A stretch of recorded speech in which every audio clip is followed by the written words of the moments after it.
burning eyes. Oh, but we can bring the sparks together till the bonfires are burning bright. I have been wearing the Coros Pace 3 for a little over 3 months now. I bought this back in October, and I switched from Garmin onto Coros, and today I'm just going to do a review of the Coros Pace 3 to date. So this is the watch. So far, 3 months down the line, I have absolutely no regrets in switching from Garmin to Coros. The Coros Pace 3 I think is the best running watch that you can get for its price on the market at the moment, and there's a couple of reasons why I think that to be true. So to start out with right from the bat, this watch cost me 229 euros in Europe. So that's in Ireland I bought that. I think you can get them for in around that all across Europe, around about 220, 230 euros.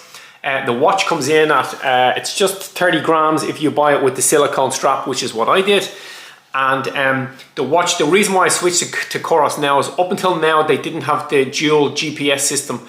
So the accuracy wasn't absolutely as good as Garmin was. But in this Pace 3, they've updated to the dual GPS system, which means that it's absolutely spot on in terms of getting your distance that you ran, the speed that you're running at, and the overall average speed you ran at, and everything in between. The second reason why I switched to the Coros Pace 3 from the Garmin, I was using the Garmin 745 Forerunner up until now. And the reason why I switched, really the second kind of reason, was that the battery life in these Coros watches is absolutely fantastic. They market this watch and they say that you get about 38 hours of GPS tracking in it, and if you have all systems on, it's about 25 hours. And I find that I get way more use in that.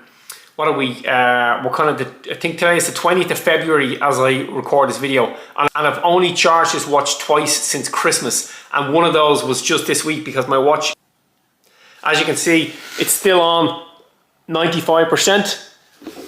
So yeah, I did this charge. I charged it just a couple of days ago, and the last time before that I think was early January. So this watch is absolutely fantastic. I've probably ran almost every day since January. So we're charging this watch only twice since then. It's just, yeah, it's unbelievable. The battery life is, there's not even a comparison with the Garmin or any other sports watches.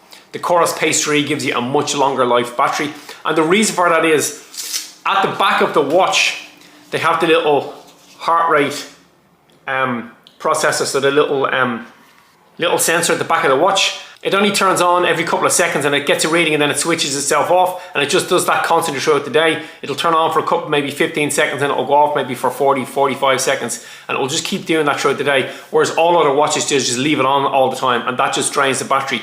Yet the heart rate readings that you're going to get on this are super accurate, so I wouldn't worry about that at all. The battery life though is absolutely fantastic. So the Coros Pace 3, like I said, comes with the new optical sensor for heart rate reading, and like I said, they do most of their battery saving by turning this on and off throughout the day. And also what this can do is this has come with the software as well that will get your blood oxygenation level. And I find when I look at that, I mean, I don't look at it very often, maybe once or twice a week if I'm just sitting down at the evening time, I might have a flick through it.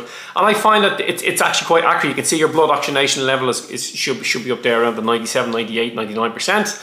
And I find that mine is usually up there, and on the days where I'm feeling tired it might be a little less. So again, it's another little nice metric to add in, the blood oxygenation, the SpO2 level. But overall, the heart rate optical sensor is absolutely fantastic. If you just leave your heart rate on and you get the data put up on the screen, it doesn't show you all the time because, like I said, the sensor's going on and off. But when you look at a kind of a macro view of it throughout the day or throughout your night, your sleep cycle, if you want to check your resting heart rate throughout the night or in the morning, it's always very, very close to anything I've ever used before. So kudos to Coros for getting it spot on with that and using it a really clever way to save the battery. Also, since I bought this watch in October 2023, Coros have had an upgrade in their software, and now I get heart rate variability through the night, which is what I was just talking about. When I bought the watch first, it didn't have heart rate variability. Neither did the Garmin I was using before that, but now the Coros does have it, and the Garmin still doesn't have the HRV throughout the night. So that was a nice little added touch as well. It's always good to have. Again, it's not the kind of data that I would use kind of a day-to-day level, but sometimes if I'm feeling a little bit low, a little bit tired, if I go out for a run and I'm feeling a bit sluggish, I'll come back and I'll check the HRV, and usually it's gone, it's dropped down, and that will give you kind of an insight into why your sleep cycle might be a little bit off as well, and you're feeling tired, maybe a little bit of muscle pain. So I never take one metric on its own, but if you add them all all up, sometimes it makes a lot of sense. So it's good to have that HRV throughout the night, and it's a nice little touch that they added in since I bought the watch. Before I move on from talking about the heart rate sensor and the heart rate readings that you get on the watch, before I head off for a run, workout, or just a run, if 9 times out of 10 I wear a chest strap, and it picks up the chest strap very quickly. But sometimes if I'm not wearing the chest strap, I stick the watch on, and it takes a couple of seconds, maybe 20, maybe even 30 seconds before the watch picks up the heart rate coming from my wrist. And that's because it's being turned on and off throughout the day to save the battery. It's a very small issue. I mean, you do have to stand around sometimes for about 20 or 30 seconds and wait for the watch to pick up the heart rate. But I think that 20 seconds is definitely something that you gain over time, because your battery life is going to be so much longer. I mean, you're only going to charge this thing, realistically, if you're running every day, you're probably only going to charge this probably every 3 or 4 weeks. So that 30 seconds is a small price to pay waiting around for the amount of time you get extended in battery. But like I said, if you wear a chest strap like I do on, like I said, 99% of my runs, that's not an issue for you. So just have a look at kind of the day-to-day use and the stuff that I get off the watch. When I turn on the watch initially, I'll just turn the little bevel and I can scroll down, and then straight away you can see there's the calories I've burned so far today. That's kind of straightforward. You can pop in and have a look over the last couple of days. Then it will give you just your kind of the 7-day cycle of exercise you did. So you can look back over the last couple of days and see what you did in terms of exercise over those days. It's something that you can kind of just mess around with, but it's not something I go into very often. But I do find some of these quite interesting. So there's my steps so far today. I just did a really easy 5-mile run this morning. So there's my steps, and again, it gives you over the last couple of days. It's all very accessible. There's Sunday, did a 20k run on Sunday, so 25,000 steps. Like I said, it's all super accessible, really easy, just on your wrist. 12 floors climbing so far today. And then the next one down then is the run fitness or training predictor. So this is just giving me my fitness. It's telling me that the current level of training that I'm doing is pretty good. I'm right up there where you can see I'm building. Some days, last week when I was sick for a couple of days, this reading was kind of over. The arrow here was over there because I had kind of had a few days where I wasn't doing a whole lot. So it's pretty good. And now it'll give you a race predictor. Now, when I got this watch first, and for the first couple of weeks of using it, these were way off. It was saying my 5k time was like 25 minutes, and my marathon was like 4:10. But I think that was just because I hadn't done any kind of hard workouts. I hadn't really done any hard running for the first couple of months of using this. I just did some really easy running. But over the last week, or over the last month or so, I've done quite a hard 5k race, or sorry, 5-mile race. And I've done a couple of little workouts, and then just with a small amount of data, it seems to be pretty accurate there. I'd say if I did a 5k being around that 21 minutes now, I wouldn't be able to run a marathon, but if I did get myself in shape, it could be, 3:30 would definitely be something achievable. Yeah. So then moving down from there, you've got your training load. This is something I look at quite a lot. So my training load will tell me kind of what it has been over the week. So you see Monday going through to Sunday there, and then kind of the intensity that I use in each mode. So easy 46%, medium 42%, and hard 12%. That's over the week so far, or a 4-week distribution.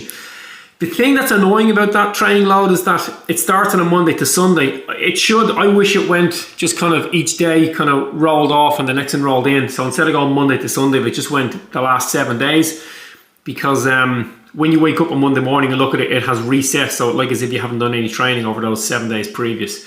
But yeah, overall it's a good metric. And again, if I'm feeling tired, low, if I go out for a workout and it turns out really bad, I look at the training load and I see that it's too high and that my body should have been in recovery, then I kind of get some understanding from it. So that I do like that. I do look at it quite a bit. Yeah, it's just telling me my intensity trend here in terms of how I'm dealing with my training. So base fitness and load impact. Yeah, there again, it's not something that I look at a huge amount, but it is some good data, and like I said, it informs the overall picture of how my training is going. It's just kind of how your fitness is growing, and it's slap bang there in the middle. Again, when I was sick last week, this line went down a little bit, and then sometimes when I do some hard workouts, it goes up. So overall, pretty good. The next thing is, just your recovery and your body battery. So it's telling me that I'm 84% recovered. So that's good.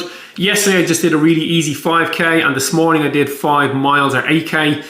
So yeah, it's saying 9 hours until fully recovered. I'm going to have a second run today. I think I'm going to go out and just do a kind of a medium paced 5K later on this evening. And then that body battery will probably come down a bit. But again, it is good. It informs the overall picture for me. And because this is so easy to access on your wrist, You don't have to go into the app. That's why I like this watch so much. It becomes much more of a training tool than just a watch. As you can see there, it's not giving me any beats per minute on the heart rate because the little sensor will have switched itself off. But I've just put a finger on there. It might pop up. Could take 20 or 30 seconds. It would probably work much better if it was on my wrist. But as you can see when you go in, you can see the current trend. I had the watch off last night when I went to bed, but you can see when I put it on there this morning when I woke up. So it's giving me all the heart rate since I've had it on. And I don't know whether I can go back. Not sure. I could probably go back over. The next thing down, no sleep data protected. So usually detected, and usually it'll give me my sleep data, but I didn't have the watch on last night. I came in and I was doing a few kettlebells, so I took it off and I forgot to put it back on. But you can see there, it'll give me the sleep cycle over the last couple of days, and it'll give you the times, the amount of time I slept. So just starting on Monday night, 7 hours, 17 minutes, which wasn't bad. Sunday night, 8 hours, 24. That's a great night's sleep. Should do more of those. 7 hours on the Saturday night. Yeah. So just going back, it's really good. Again, this is something I look at quite a lot. If I'm tired, if I'm out on a run and I don't feel like I get back in the run, I feel my pace is being really low and I feel sluggish, I'll always just nip in and have a little look at this. And if it is low, if the heart rate variability is low, if the training load is high, then I know that that's the reason for it. Like I said, it's much more of a training tool than just a watch. The elevation is not something that I look at very often. It just gives you data into where you were in terms of level, height and sea level. Again, sunset. I should actually take that out and take this one out because I don't think I ever look at the sunrise and sunset. But the metrics are there if you want to see them. You can also, the watch will obviously throw up your text messages, so that's always good. But I mean, they do that on most watches now. And then wear your watch to sleep to record your HRV. So if I go in and have a look at my HRV, when you wait, if you want to take a reading on this, you got to kind of sit still and keep the watch still while you're doing it on your wrist. I'm not going to do that now because it takes a little bit of time. And that's pretty much it in terms of usability. So there's a lot of other stuff you can do with the watch. You can add workouts. I'll do a separate video on how you make a workout and then add it to the watch.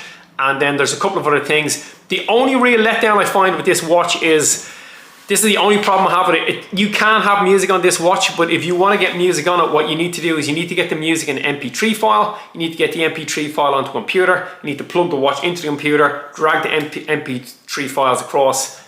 I'm never going to do that. I mean, that's the stuff that we were all doing in 2005. That's never going to happen for me now. So look, I almost never run with music. I probably run with music maybe once or twice a month. Sometimes I just feel like sticking something in my ears while I'm going. So on days like that, I have a little pouch. I put my phone in, I put my Bluetooth earphones to my phone. I'm never going to download music onto my watch. It is a little bit annoying because the Garmin has Spotify, so you can just put it through that, but this is a tiny small price to pay for me. But if you are a person who really likes having music when they run and you don't like bringing your watch with you, or don't like bringing your phone with you, then the Coros Pace 3, you really need to think about how you're going to get your music onto it, or maybe it's not the watch for you because, like I said, unless I got a time machine and went back to 2005, I wouldn't know where to find MP3s and music now. All my music I use streamed through Spotify. Anyway, that's pretty much it for the watch. I hope this helps some people. It's very straightforward review from me, but it's just a user view as opposed to a kind of a technical review. Overall, I absolutely love this watch. I have no regrets, and I'm so glad that I switched from Garmin. One, because the battery life is much better, and two, because the app is just so much cleaner, nicer to use than the Garmin app. Anyway, remember guys, run far, run fast, and also run sensible.